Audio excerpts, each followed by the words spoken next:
Hello and welcome back to my YouTube channel.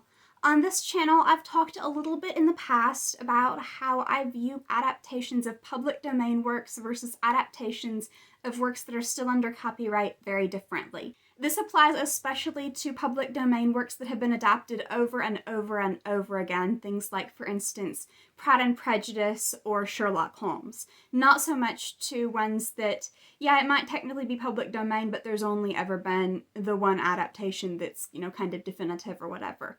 Because really what I'm getting at here when I talk about this is that I see adaptations of frequently adapted public domain works as kind of a modern day form of folklore. Obviously it's not exactly the same, but there are some parallels and some things worth considering. So I've decided to talk about that today. It's important to establish right up front that intellectual property as we know it today is not a concept that's always existed. In fact, it's a relatively modern one.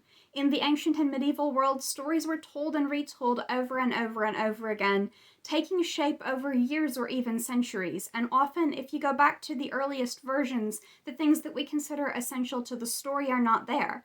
Like, for instance, in the oldest Robin Hood stories, Maid Marian didn't feature. King Arthur is very similar. It started with legends about a real British king that became more elaborate and more fanciful over the years and eventually just entirely fictionalized. Even in the early modern era, there really wasn't any concept of stories or characters belonging to one person in particular. Shakespeare, for instance, without even touching on the authorship debate or whether Shakespeare was the real author of those plays, the plays are not unique, original stories. They're adaptations of either real historical events, sometimes highly fictionalized, or just other fictional stories that had been told in different formats before. Modern copyright law makes this basically a thing of the past, and for the record, I'm not saying that's a bad thing. It would not be better, for instance, if a big movie studio could snatch up a successful novel, make a movie adaptation, and profit from it without ever getting permission from the author or paying them for the rights to their work. But as a result, in the present day, we see stories very differently than they've traditionally been viewed. Specifically, we see them as having one correct version, when in the past there were many different variants. And yes, United States copyright law does make exceptions for what's known as fair use, which includes, along with educational and whatnot, exceptions for things like parody, commentary, and transformative use. So you'll definitely find plenty of parodies and whatnot of popular media franchises, and no matter how much fun they poke at the source material, the companies those franchises belong to can't really do anything to prevent it. What you won't find, though, is multiple adaptations of the same thing, particularly not something like 10 plus movies based on the same book. Except sometimes you will. For instance, according to Wikipedia, Pride and Prejudice has been adapted into a movie or a TV series 11 times, 8 of them in English, between the years of 1938 and 2005. And that's not even counting other looser adaptations such as Lost in Austin, Pride and Prejudice and Zombies, or Bridget Jones' Diary. Their list of Sherlock Holmes adaptations, by the way, is even longer. Take a look at this.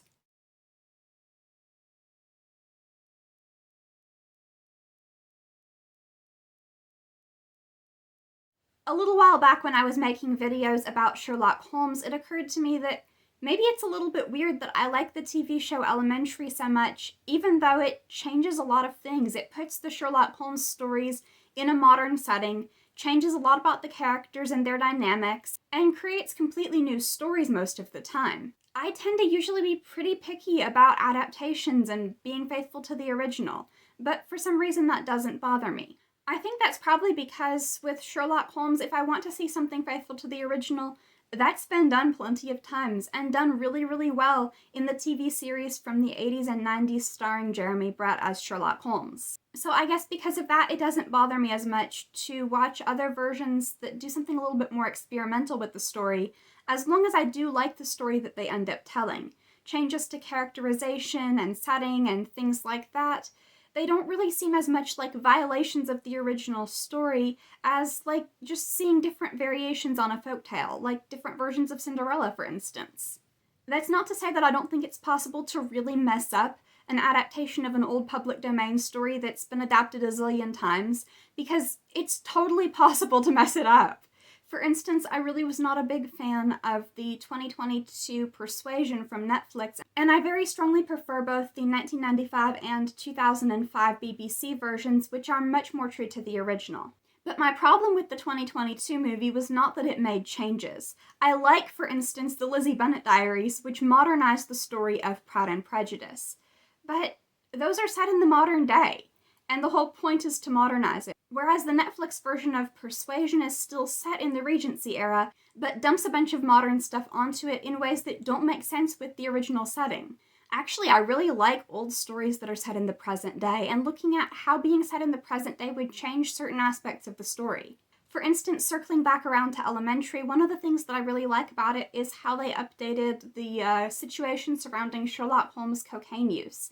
In the original novels and short stories, this is just portrayed as a quirk, possibly a flaw, but not a serious problem. However, with Elementary being set in the 21st century, they actually portray him as a recovering addict, and that plays a big part in his story over the course of the different seasons, and in his relationship with Watson, who starts off as his sober companion. In other words, the person whose job it is to keep him sober. This shows just a huge shift in cultural values and norms surrounding this topic from the late 19th century to the early 21st. And I think that this is often the case with older works that have been adapted before and are being adapted again. The differences between the older versions and the newer versions can be very indicative of the culture and the change in values and social norms and stuff like that, particularly if the setting is updated, but even if it's not. And even if it's not pulled off very well. Like, for instance, the differences between older versions of Persuasion and, of course, the original novel versus the 2022 version from Netflix. I do not like that movie, but it definitely shows a huge difference in how we view gender roles and relationships, and even diversity when you look at the casting choices. That's the sort of thing, though, that's been happening forever. For instance, a lot of the ideas that we associate with King Arthur have absolutely nothing to do with the supposedly real British king, and everything to do with French ideas about chivalry and romance from several centuries later. Likewise, there are versions of Cinderella from many different time periods and places around the world. Not just the rags to riches story either, but details like the stepfamily and the supernatural helper, and often something to do with a missing shoe.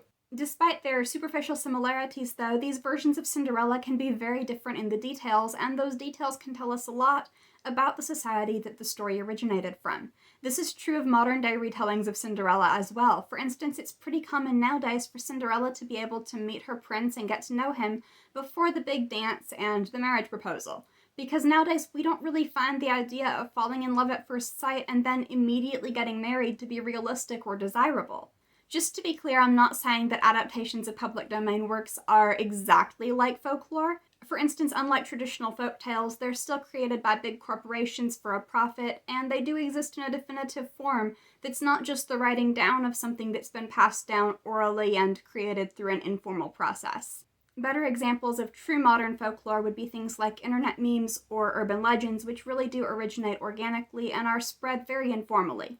But I do think that the way that new adaptations of works that have been adapted time and time again experiment with the story and tell it in new ways does have some similarities to the patterns of old folktales and legends. For one thing, they both start off with the basic premise that there's not just one correct way to tell the story, and they both usually have a long history of other variations that they can either draw inspiration from or try to distance themselves from. And like stories that are set a long time ago in a land far away, they're not really about the time period that they take place in. Whether they update the setting or not, they really tell a lot more about the modern day than they do about the time period in which the work originated. Anyway, I hope that you enjoyed this. If you liked it and you want to see more from me, be sure to subscribe. I post new videos on Mondays and Thursdays.